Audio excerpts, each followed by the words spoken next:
ಮಹಾದೇವಿ ಅಮ್ಮ ಶ್ರೀ ಚಕ್ರವಾಸಿನಿ ಮಹಾದೇವಿ ಅಮ್ಮ ಶ್ರೀ ಸಿಂಹವಾಹಿನಿ.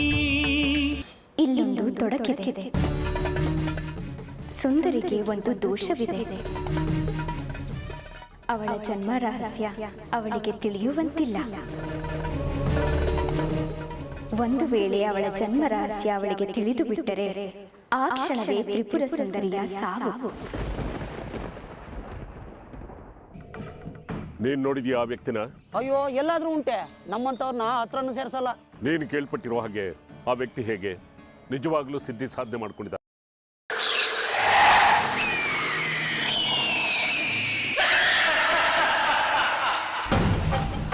ಅವ್ಯಕ್ತಂ ವ್ಯಕ್ತಿಮಾಪನಂ ಮನ್ಯತೆ ಮಾಮವದ್ದಯ ಪರಂ ಮಾಮಂ ಅಜಾನಂತೋ ಮಮಾಮ್ಯಂ ಯಮನುತ್ತಂ.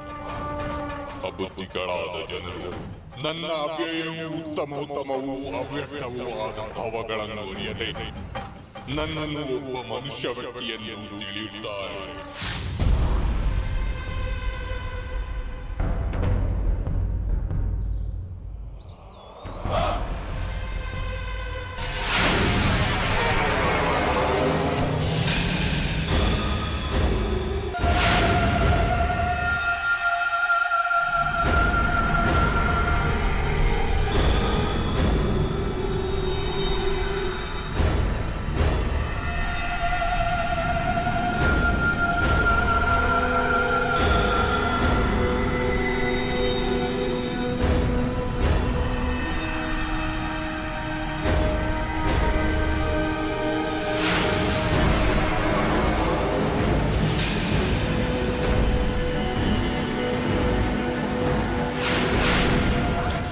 ಗೀತೆನ ನಾಲ್ಗೆಯಲ್ಲಿ ಉಚ್ಚರಿಸಿ ನಿಮ್ಮನ್ನ ನೀವು ಕೃಷ್ಣ ಪರಮಾತ್ಮನಿಗೆ ಹೋಲಿಸ್ಕೊಳ್ಳೋದು ಅನವಶ್ಯಕ.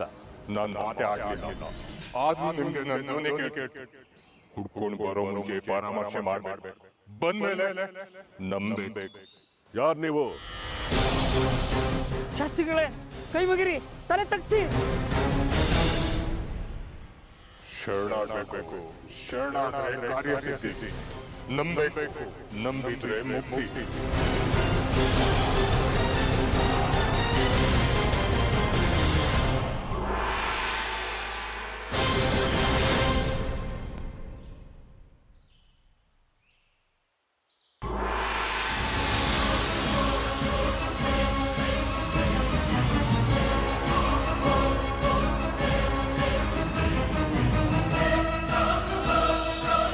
ಅಜ್ಞಾನಾಚ್ಚ ಕೃತಂ ಪಾಪಂ ಸುಜ್ಞಾನಾಚ್ಚ ವಿನಶ್ಯತಿ ಸುಜ್ಞಾನಾಚ್ಚ ಕೃತಾತ್ ಪಾಪಾತ್ ರವ್ರವಂ ನರಕಂ ವ್ರಜೇತ್.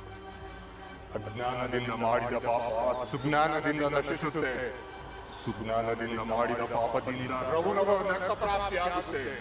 ನಿಮ್ಮ ಪೂರ್ವಾಪರ ಗೊತ್ತಿಲ್ಲದೆ ನಾನು ನಿಮಗೆ ಶರಣಾಗೋದು ಪಾಪಕ್ರಿಯೆ. ನರಕ ಅನುಭವಿಸೋದಕ್ಕೆ ನಾನು ಸಿದ್ಧನಿಲ್ಲ. ಊರು ಚಕ್ರಾಪುರ. ಹೆಸರು ಸಕಲ ವೇದ ಪಾರಂಗತ ವಿರೂಪಾಕ್ಷ ಶಾಸ್ತ್ರಿ. ತಾನು ದೈವಾಂಶ ಸಂಬಂಧ ಅಹಂಕಾರ. ಓದಿದ್ದು ವೇದ, ಪೂಜಿಸೋದು ಆ ತ್ರಿಪುರ ಸುಂದರಿಯನ್ನ, ತಿನ್ನೋದು ಸಾತ್ವಿಕ ಆಹಾರ. ಆದ್ರೆ ಹುಡ್ಕೊಂಡು ಬಂದಿರೋದು ವಾಮಾಚಾರ.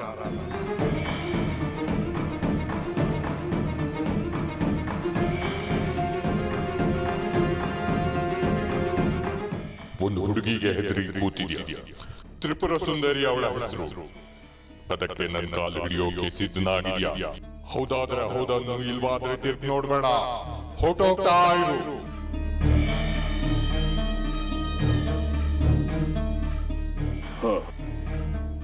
ನಿಮ್ಮ ಮಾತು ಸತ್ಯ. ಸೂರ್ಯ ಮುಳುಗೋ ಹೊತ್ತಲ್ಲಿ ಕೂತ್ ಮಾತಾಡೋಣ. ಭಂಗಿಸಿ ನಿಯಂತ್ರಿಸಿ ನಿಷ್ಕ್ರಿಯಗೊಳಿಸಬಹುದಾ ಹುಡುಗಿನ ನೀವು?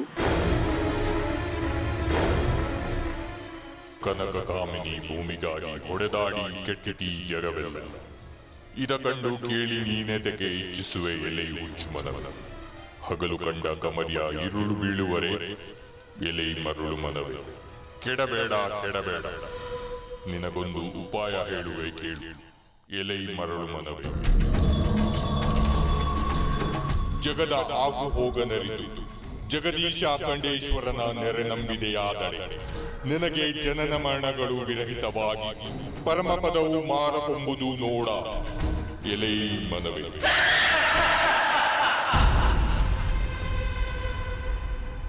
ಅಮ್ಮ ಒಂದ್ ಲೋಟ ಕಾಫಿ ಕೊಡುವ. ಶೇಖರಿ, ಅನಾಹುತ ಆಗುತ್ತೆ ಕಣೋ. ನೀನು ಹೋಗಿ ತಡೆದ ಹೋದ್ರೆ ಇನ್ನೂ ದೊಡ್ಡ ಅನಾಹುತ ಆಗುತ್ತೆ. ಏನಾಯ್ತಮ್ಮ ಸುಂದ್ರಿಗೆ? ಅಯ್ಯೋ ಸುಂದ್ರಿ ಅಲ್ವೋ, ನಿನ್ನ ಹೆಂಡತಿ ಲಲಿತಾ, ಮೊದ್ಲು ಹೋಗಿ ಅವಳನ್ನ ತಡಿಯೋ. ಇಲ್ಲಮ್ಮ, ಲಲಿತಾ ನನ್ನ ಜೊತೆ ಮಾತೇ ಆಡಲ್ಲ. ನಾನು ನೋಡಿದ್ರೆ ಮುಖ ತಿರುಗಿಸ್ಕೋತಾಳೆ. ನಾನೇನ್ ತಡಿಲಿ? ಆತ್ಮಹತ್ಯೆ ಮಾಡ್ಕೋತೀನಿ ಅಂತ ಹೆದರ್ಸ್ ಹೋದ್ಲಾ? ಹೆದರ್ಕೋಬೇಡ. ದೇವಸ್ಥಾನಕ್ಕೆ ಹೋಗಿ ಗರ್ಭಗುಡಿ ಮುಂದೆ ಕೂತಿರ್ತಾಳೆ. ಕೋಪ ತಣ್ಣಗಾದ ಮೇಲೆ ವಾಪಸ್ ಬರ್ತಾಳೆ. ನನ್ಗೊಂದು ಲೋಟ ಕಾಫಿ ಮಾಡ್ಕೊಡಮ್ಮ, ತಲೆ ಸಿಡಿತಾ ಇದೆ. ಮೊದ್ಲು ನನ್ನ ಮಾತನ್ನ ಪೂರ್ತಿ ಕೇಳೋ. ಎಲ್ಲ ನೀನೇ ಮಾತಾಡ್ತೀಯಲ್ಲ. ಸರಿ ಹೇಳಮ್ಮ. ನಿನ್ನ ಹೆಂಡತಿ ಹೋಗಿರೋದು ಆತ್ಮಹತ್ಯೆ ಮಾಡ್ಕೊಳಕ್ಕೂ ಅಲ್ಲ, ದೇವಸ್ಥಾನಕ್ಕೂ ಅಲ್ಲ, ಮತ್ತೆಲ್ಲಿಗೆ? ಅವ್ಳ ತಂಗಿ ಮನೆಗೆ. ಅಷ್ಟೇನಾ? ಅಕ್ಕ ತಂಗಿರೇನೋ ಸಂಧಾನ ಸಮಾಧಾನ ಮಾಡ್ಕೊಂಡು ಬರ್ತಾರೆ ಬಿಡು. ಅವಳು ಸುನಿತನ್ ಕಾಲ್ ಮುರಿತಿ ನಿಂತು ಹೋಗಿದ್ದಾಳೆ ಕಣೋ.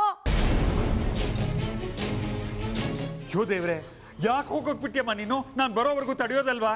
ಈ ಮನೇಲಿ ನನ್ನ ಮಾತನ್ನು ಯಾರು ಕೇಳ್ತಾರಪ್ಪ? ಇನ್ನು ಹೇಳ್ದಂಗೆ ಹೇಳ್ದೆ, ಬೇಡವೇ ಶೇಖರ್ ಬರ್ಲಿ ಸ್ವಲ್ಪ ತಡಿ ಅಂತ. ಕೇಳಿಲ್ಲ. ನಾನು ಬರ್ತೀನಿಂದೆ, ಅದಕ್ಕೂ ಕೇಳಿಲ್ಲಪ್ಪ. ಹೋಗು, ಮೊದ್ಲು ಹೋಗಿ ಅನಾಹುತ ಆಗೋಕ್ ಮುಂಚೆ ತಡಿ ಹೋಗಪ್ಪ.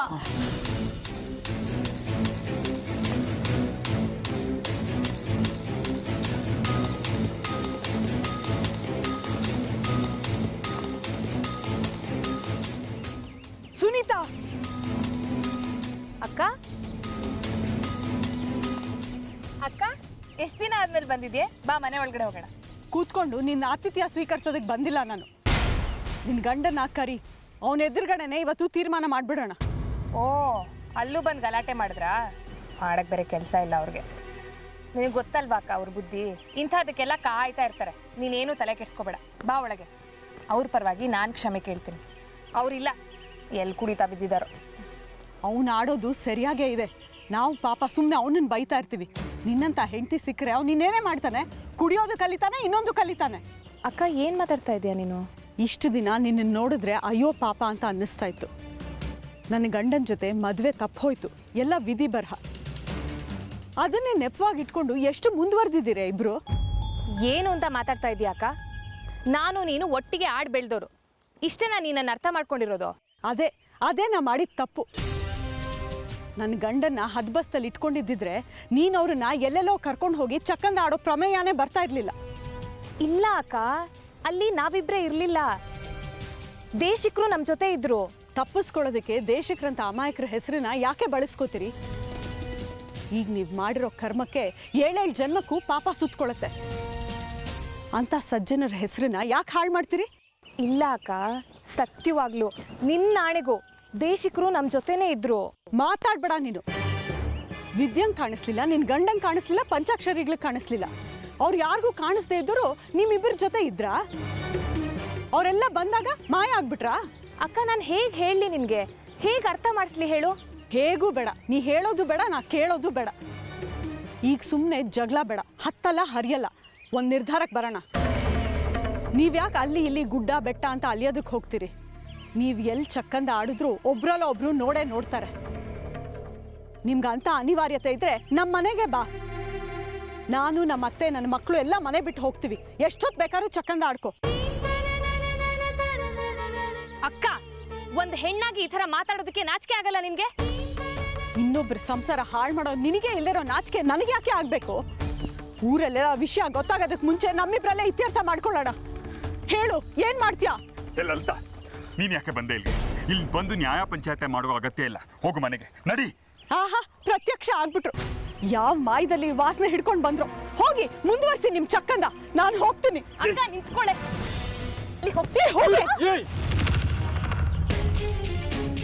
ಮುಟ್ಟಬೇಡ ನನ್ನ. ಮಾಡಿ ಉಪಚಾರ ಮಾಡೋ ನೆಪದಲ್ಲಿ ಮೈಕೈ ಮುಟ್ಟೋ ಚಪ್ಪಲ ನಿಮ್ದು. ಹಾಳ್ ಗಂಡಸ್ರು. ಚುಚ್ಚು ಮಾತಾಡೋ ಹೊತ್ತಲ್ಲ ಕಣೆ ಇದು. ಹೋಗಿ ನೀರು ತಗೊಂಡ್ ಬಾ. ನೀರಂತೆ ನೀರು. ನಡೀರಿ ಮನೆಗೆ. ನನಗೆ ಎದುರುಗಡೆನೆ ಇಷ್ಟು ಮುಂದುವರೆದಿರೋ ನೀವು. ಅವಳು ಇನ್ನ ಸತ್ತಿಲ್ಲ.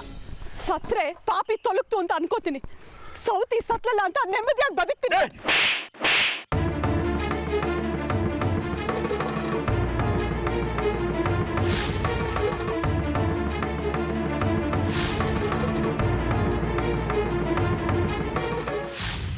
ತಂದೆಯೇ, ಯಾಕಿಂತ ಶಿಕ್ಷೆ ನನಗೆ? ಈ ಕಡೆ ಪರಿಪೂರ್ಣ ಸಿದ್ಧಿಯನ್ನು ಪಡೆಯೋಕ್ಕಾಗದೆ ಆ ಕಡೆ ಈ ಬಹುಬಂಧನವನ್ನು ಬಿಡೋಕ್ಕಾಗದಂಥ ಇಕ್ಕಟ್ಟಿನ ಪರಿಸ್ಥಿತಿಯಲ್ಲಿ ಯಾಕೆ ಇಡ್ತಾ ಇದೆಯಾ ತಂದೆ? ನನ್ನ ಹೆತ್ತಪ್ಪನಾಗಿ ನಿನಗಿದು ತರವೇ? ದೇಶಿಕ್ರೆ, ತುರ್ತಾಗಿ ಜಗ್ಗಿ ಮನೆಗೆ ಹೋಗ್ಬೇಕಂತೆ. ಶೇಖರಪ್ಪ ಹೇಳಿ ಕಳಿಸಿದ್ರೆ ಶೇಖರಪ್ಪನೂ ಅಲ್ಲೇ ಇರ್ತಾನಂತೆ.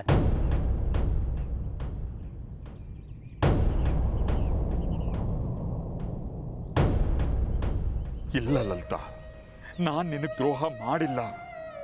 ಯಾಕೆ ನಮ್ಮಿಬ್ಬರ ಬಗ್ಗೆ ಇಲ್ಲದ ಕತೆ ಕಟ್ಟಿ ನೀವು ಕೊರಗ್ತೀರಾ, ನಮ್ಮನ್ನು ಜೀವಂತ ಸುಡ್ತೀರಾ? ನನ್ನ ಪ್ರಶ್ನೆಗಳಿಗೆ ನೇರವಾಗಿ ಉತ್ತರ ಕೊಡಿ. ಬೆಕ್ಕು ಕಣ್ಮುಚ್ಕೊಂಡು ಹಾಲು ಕುಡಿದ್ರೆ ಲೋಕಕ್ಕೆ ಗೊತ್ತಾಗೋದಿಲ್ವಾ? ಏನೂ ಇಲ್ಲ ಅಂತೀರ. ಹಾಗಿದ್ಮೇಲೆ ಅವಳನ್ನ ಮನೆಯಿಂದ ಆಚೆ ಭೇಟಿಯಾಗುವಂಥ ಅವಶ್ಯಕತೆ, ಅನಿವಾರ್ಯತೆ ಏನಿದೆ? ಇದೆ, ಅನಿವಾರ್ಯತೆ ಇದೆ. ಇವಳು ನಮ್ಮ ಮನೆಗೆ ಬಂದರೆ 108 ಚುಚ್ಚು ಮಾತಾಡ್ತೀರಾ. ಇನ್ನು ಇವಳು ಗಂಡ ಹೇಗೆ ಅಂತ ನಿನಗೆ ಗೊತ್ತು. ನಾವಿನ್ನೆಲ್ಲ ಕಷ್ಟಗಳನ್ನು ಹಂಚ್ಕೊಳ್ಳೋದು ಹೇಳು? ಮರದ ಮರೆಯಲ್ಲಿ ಗುಡ್ಡದ ಪಕ್ಕದಲ್ಲಿ ಯಾರು ಬರಲಾರ್ದಂಥ ಜಾಗ ಹುಡುಕೋತೀರಾ ನಿಮ್ಮ ಕಷ್ಟ ಹೇಳ್ಕೊಳ್ಳೋದಕ್ಕೆ? ಯಾರಿಗೂ ಇಲ್ಲದೆ ಇರೋ ಕಷ್ಟ ನಿಮಗೇನಿದೆ? ನಾನು ನಿಮ್ಮ ಹೆಂಡತಿ, ನನ್ನ ಹತ್ರ ಹೇಳ್ಕೊಳ್ಳಾರ್ದಂಥ ಕಷ್ಟ ಇವಳ ಹತ್ರ ಹೇಳ್ಕೊತೀರಾ? ಹೌದು, ಕೆಲವು ವಿಚಾರಗಳನ್ನು ಹೆಂಡತಿಯಿಂದಲೂ ಮುಚ್ಚಿಡ್ಬೇಕಾಗತ್ತೆ. ಕಾರಣ ಅದನ್ನು ಅವಳ ಹತ್ರ ಹೇಳ್ಕೊಳ್ಳಾಗದಂಥ ಪರಿಸ್ಥಿತಿ. ಸಾಕು ನಿಮ್ಮ ಸಮಜಾಯಿಷಿ. ಯಾರು ಯಾವ ಕಾಲಕ್ಕೂ ನಮ್ದೇ ಇರೋಂಥ ಕತೆ ಕಟ್ತಾ ಇದ್ರಿ. ನಿಮ್ಮ ಹಾದ್ರಕ್ಕೆ ಒಂದು ಸಮಜಾಯಿಷಿ, ನಿಮ್ಮ ಸಂಬಂಧಕ್ಕೆ ಒಂದು ಸಮಜಾಯಿಷಿ, ಸಿಕ್ಕಾಕೊಂಡ್ರೆ ಅದಕ್ಕೆ ಇನ್ನೊಂದು ಕತೆ. ಯಾರು ನಂಬ್ತಾರೆ? ಅಕ್ಕ,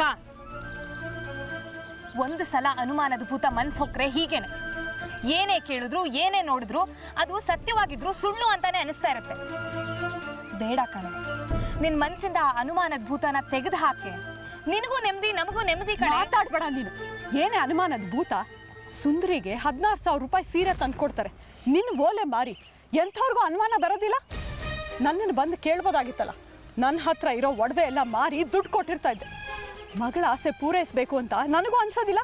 ಇವರೊಬ್ಬರಿಗೆ ಮಗಳ, ನಾನು ಹೆತ್ತೋಳು. ನಿನ್ನ ಮೈ ಮೇಲಿನ ಒಡವೆ ಕಾಣಲಿಲ್ಲ ಅಂದರೆ ನಿನ್ನ ಗಂಡ ಅನುಮಾನಿಸೋದು ಇವ್ರನ್ನೇ.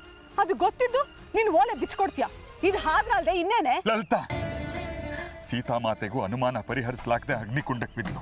ಈಗ ನಿನ್ನ ಅನುಮಾನ ಪರಿಹಾರ ಮಾಡೋಕೆ ನಾನು ಏನು ಮಾಡ್ಬೇಕು ಹೇಳು? ಒಪ್ಕೊಂಬಿಡಿ, ನೀವು ಅವಳನ್ನ ಭೇಟಿ ಆಗ್ತಾ ಇದ್ದಿದ್ದು ಹಾದ್ರಕ್ಕೆ ಅಂತ. ಈ ಕ್ಷಣ ಸುಮ್ಮನೆ ಆಗೋಗ್ತೀನಿ, ಒಂದು ಮಾತಾಡೋದಿಲ್ಲ, ಇಲ್ಲಿಂದ ಹೊರಟೋಗ್ತೀನಿ. ಒಪ್ಕೊಳ್ಳಿ, ನೀವು ಅವಳನ್ನ ಭೇಟಿ ಆಗ್ತಾ ಇದ್ದಿದ್ದು ಹಾದ್ರ. ನಾವು ಭೇಟಿ ಆಗ್ತಿದ್ದು ಹಾದ್ರಕ್ಕಲ್ಲ, ನಮ್ಮ ಮಗಳ ಸಾವನ್ನ ತಡೆಯೋದಕ್ಕೆ. ನಮ್ಮ ಮಗಳ ಸಾವನ್ನ ತಡೆಯೋದಕ್ಕೆ.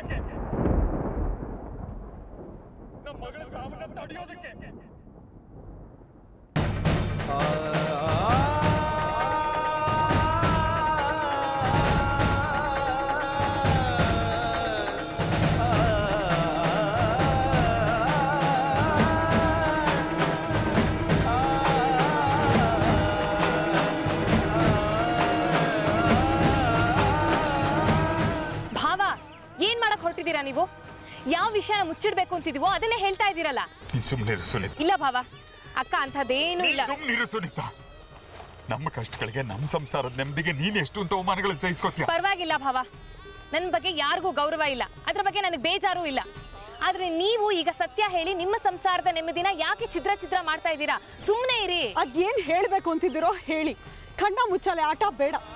ಒಳಗೊಂದು ಹೊರಗೊಂದು ಮಾತಾಡಿ ನಮ್ಮನ್ನ ಕತ್ಲೆನಲ್ಲಿ ಇಡಬೇಡಿ. ಏನದು ಸುಂದರಿ ಸಾವು? ಏನಾಗಿದೆ ಅವಳಿಗೆ? ಅವಳು ಚೆನ್ನಾಗೇ ಇದ್ದಾಳಲ್ಲ, ಆರೋಗ್ಯವಾಗೇ ಇದ್ದಾಳೆ. ಆರೋಗ್ಯವಾಗಿದ್ದಾಳೆ, ಆದ್ರೆ ಅವಳ ಆಯಸ್ಸನ್ನ ಅಮ್ಮನವ್ರು ಕಿತ್ಕೊತಿದ್ದಾರೆ.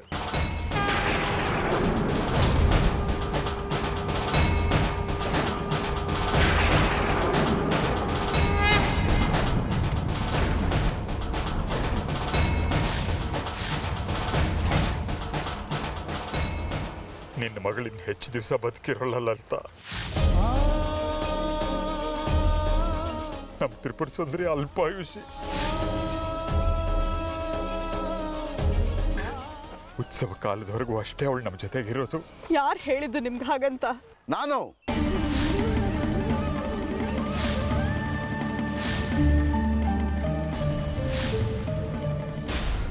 ಮಾ ಒಂದು ಲೋಟ ಕಾಫಿ ಕೊಡಮ್ಮ, ತುಂಬ ತಲೆನೋವ್ತಿದೆ. ನಿಮ್ಮಮ್ಮ ಮನೇಲಿ ಇಲ್ಲ ಕಣೋ. ಮನೇಲಿಲ್ವಾ? ದೇವಸ್ಥಾನಕ್ಕೆ ಹೋಗಿದ್ದಾಳ? ಇವತ್ತೇನು ವಿಶೇಷ ಇಲ್ವಲ್ಲ ದೇವಸ್ಥಾನದಲ್ಲಿ? ದೇವಸ್ಥಾನಕ್ಕಲ್ಲ, ದೆವ್ವ ಬಿಡ್ಸಕ್ ಹೋಗಿದ್ದಾಳೆ ನಿಮ್ಮ ಚಿಕ್ಕಮ್ಮನ ಮನೆಗೆ. ಚಿಕ್ಕಮ್ಮನ ಮನೆಗೆ ಹೋದ್ಲಾ? ಯಾಕೆ ಮತ್ತೇನಾದ್ರೂ ಬಂದು ಕ್ಯಾತೆ ತೆಗೆದ್ರ ಅವರು? ಅವಳೇನು ಇಲ್ಲಿಗೆ ಬಂದಿರ್ಲಿಲ್ಲ, ಬುಸ್ ಕುಡ್ಕೊಂಡು ನಿಮ್ಮ ಅಮ್ಮನೇ ಅವಳ ಮನೆಗೆ ಹೋದ್ಲು. ಇವತ್ತೆರಡಲ್ಲೊಂದು ತೀರ್ಮಾನ ಮಾಡ್ತೀನಿ, ಅವಳಿಗೆ ಬುದ್ಧಿ ಕಲಿಸ್ತೀನಿ ಅಂತ. ಅವಳೇನಾದ್ರೂ ಕೇಳಲಿಲ್ಲ ಅಂದ್ರೆ ಕಾಲ್ ಮುರಿತೀನಿ ಅಂತ ಸಿಟ್ಟು ಮಾಡ್ಕೊಂಡು ಹೋದ್ಲು. ಪರವಾಗಿಲ್ಲ, ಇಷ್ಟು ದಿನ ಆದ್ಮೇಲಾದ್ರೂ ಅಮ್ಮನಿಗೆ ಸಿಟ್ಟು ಸೆಡುವು ಅನ್ನೋದು ಬಂದಿದೆಯಲ್ಲ. ಗಂಡ ಅನ್ನಿಸ್ಕೊಂಡು ಅವನೇನೇ ಮಾಡಿದ್ರು ಸುಮ್ಮನಿರ್ತಿದ್ಲು ಇಷ್ಟು ದಿನ. ಈ ಬುದ್ಧಿ ಮುಂಚೆನೇ ಇದ್ದಿದ್ರೆ ನಮ್ಮ ಸಂಸಾರ ಇನ್ನೂ ಎಷ್ಟೋ ಚೆನ್ನಾಗಿರೋದು. ನೀನೇ ಒಂದು ಹೆಜ್ಜೆ ಅವ್ರ ಮನೆಗೆ ಹೋಗಿ ಅಲ್ಲಿ ಏನು ನಡೀತಿದೆ ಅಂತ ನೋಡ್ಕೊಂಬರ್ತೀಯಾ?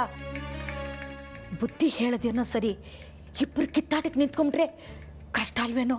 ಆಗ್ಲಿ ಬಿಡಜ್ಜಿ, ಬುದ್ಧಿ ಹೇಳೋ ನೆಪದಲ್ಲಿ ಅಮ್ಮ ಏನಾದ್ರು 4 ಬಾರ್ಸ್ ಹೆಚ್ಚು ಕಡಿಮೆ ಮಾಡಿದ್ರೆ ಸೀದಾ ಆಸ್ಪತ್ರೆಗೆ ಹೋಗೋಣ, ನೋಡ್ಕೊಂಬಂದಂಗಾಗುತ್ತೆ. ಈಗ ಒಂದು ಲೋಟ ಕಾಫಿ ಮಾಡ್ಕೊಡಜ್ಜಿ, ತುಂಬ ತಲೆನೋವ್ತಿದೆ. ಅಮ್ಮನಿಗೆ ತಕ್ಕ ಮಗ, ಒಂದು ಹೆಜ್ಜೆ ಹೋಗಿ ನೋಡ್ಕೊಂಬರಕ್ಕಾಗಲ್ವಾ? ನನ್ನ ಮಾತನ್ನು ಯಾರೂ ಕೇಳಲ್ಲ. ಈ ಮನೇಲಿ ನಾನು ಎಲ್ರಿಗೂ ಕೆಲಸದೊಳಾಗ್ಬಿಟ್ಟಿದ್ದೀನಿ. ಅಮ್ಮ, ನಾನು ಚೂರುಪಾರು ಜ್ಯೋತಿಷ್ಯ ಕಲ್ತಿಲ್ಲಮ್ಮ. ನಮ್ಮ ತಂದೆ ಜ್ಯೋತಿಷ್ಯ ವಿದ್ವಾನ್ ಒಂಟಿಕೊಪ್ಪಲು ಸೂರ್ಯಾಚಾರ್ಯ ರಾಮದೇವ ಸಿದ್ದೇಶ್ವರರಿಂದ ಜ್ಯೋತಿಷ್ಯ ಕಲ್ತಿದ್ದೀನಿ ತಾಯಿ. ನಾನು ಜ್ಯೋತಿಷ್ಯವನ್ನು ಹೊಟ್ಟೆಪಾಡಿಗಾಗಿ ಹೇಳೋದಿಲ್ಲ ತಾಯಿ. ಆ ತಾಯಿ ಚೌಡೇಶ್ವರನೇ ನನ್ನ ನಾಲ್ಗೆಲ್ಲಿ ನೋಡಿಸ್ತಾಳೆ. ನಾನು ಹೇಳಿದ್ದು ಸುಳ್ಳು ಅಂತಾದರೆ ಆ ತಾಯಿ ಚೌಡೇಶ್ವರನೂ ಸುಳ್ಳು ಅಂತ ಆಗ್ತಾಳೆ. ಅವತ್ತೇ ನನ್ನ ಪ್ರಾಣವೂ ಹೋಗುತ್ತೆ. ನಿಮ್ಮ ಮಗಳು ತ್ರಿಪುರ ಸುಂದರಿ ಸಾವು ನಿಶ್ಚಿತ ತಾಯಿ, ಅದು ಬ್ರಹ್ಮಲಿಖಿತ. 21ನೇ ವಯಸ್ಸಿನವರೆಗೆ ಆ ಬ್ರಹ್ಮದೇವ ಇವಳಿಗೆ ಆಯಸ್ ಬರೆದಿರೋದು.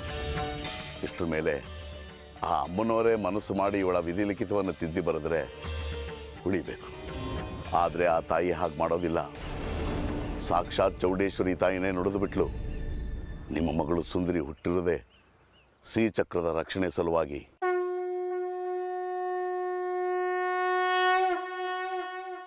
ಶ್ರೀಚಕ್ರ ಉದ್ಭವ ಆಗೋದಕ್ಕೂ ಅವಳ ಬದುಕಿಗೂ ಜನ್ಮ ಜನ್ಮದ ಸಂಬಂಧ ಇದೆ ತಾಯಿ. ಶ್ರೀಚಕ್ರದ ಉದ್ಭವದ ಕಾಲದಲ್ಲಿ ನಿಮ್ಮ ಮಗಳು ಸುಂದರಿಯಿಂದ ಏನೋ ಪವಾಡ ಜರುಗಬೇಕಾಗಿದೆ. ಆದರೆ ಅದೇನು ಅಂತ ಆ ಅಮ್ಮನವ್ರನ್ನ ಬಿಟ್ಟು ಮತ್ತಾರಿಗೂ ತಿಳಿಯೋದಿಲ್ಲ.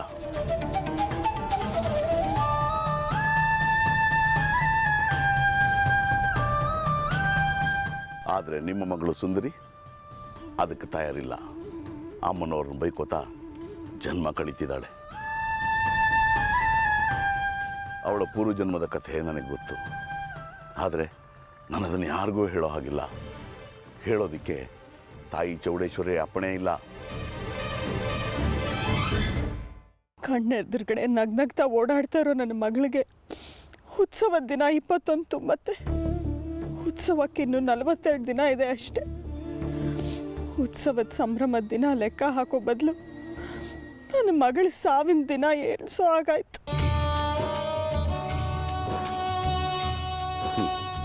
ಯಾವುದು ನಮ್ಮಿಚ್ಛೆ ಅಂತ ಇಲ್ಲ ತಾಯಿ. ಆ ತಾಯಿ ಆಡಿಸ್ಬೇಕು, ನಾವು ಆಡಬೇಕು. ಆದರೆ ಇನ್ನೊಂದು ಅವಕಾಶ ಇದೆ. ನಿಮ್ಮ ಮಗಳು ಅಮ್ಮನವ್ರ ನಿಂದನೆ ಮಾಡೋದು ಬಿಟ್ಟು ಅವಳ ಭಕ್ತಳಾಗಿಬಿಟ್ರೆ, ಆ ತಾಯಿ ಸಂಕಲ್ಪದಂತೆ ಎಲ್ಲವೂ ನಡೆದು ಬಿಟ್ರೆ ಶ್ರೀಚಕ್ರದ ರಕ್ಷಣೆಯಾಗಿ ಸುಂದರಿ ಉಳಿಯೋ ಸಾಧ್ಯತೆಯೂ ಇದೆ. ಒಂದು ಪಕ್ಷ ಹಾಗಾಗಲಿಲ್ಲ ಅಂದರೆ ಶ್ರೀಚಕ್ರದ ಉದ್ಭವಕ್ಕೆ ಮುಂಚೆನೇ ಸುಂದರಿ ಪ್ರಾಣ ಹೋಗೋ ಸಾಧ್ಯತೆಯೂ ಇದೆ. ಏನು ವಿಧಿನೋ ಏನೋ, ಆ ವಿಧಿಗೆ ತಾಯಿ ಕಣ್ಣೀರು ಕಾಣಿಸೋದಿಲ್ವಾ? ಇಲ್ಲಮ್ಮ, ವಿಧಿ ಲಿಖಿತದ ಮುಂದೆ ನಿಮ್ಮ ರೋದನೆ ಆಗಲಿ ಕಣ್ಣೀರಾಗಲಿ ಕಾಣೋದಿಲ್ಲ.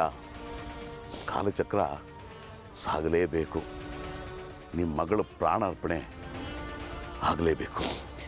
ಯಾವ ರೀತಿ ಪ್ರಯತ್ನವಾದರೂ ಸರಿ ಮಾಡೋಕೆ ನಾವು ತಯಾರು. ಒಂದೊಂದು ಸರ್ತಿ ನಾವು ಯಾಕೆ ಬದುಕಿದೀವೋ ಅನ್ಸುತ್ತೆ. ದೇಶಿಕರೇ, ಇನ್ಯಾವ ರೀತಿ ಪ್ರಯತ್ನ ಮಾಡ್ಬೋದು ನೋಡಿ.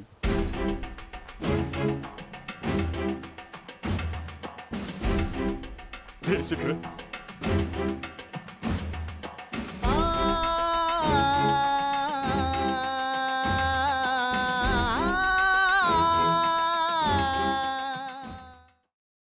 ಮಾಧವರಾವೆಲ್ಲಿ?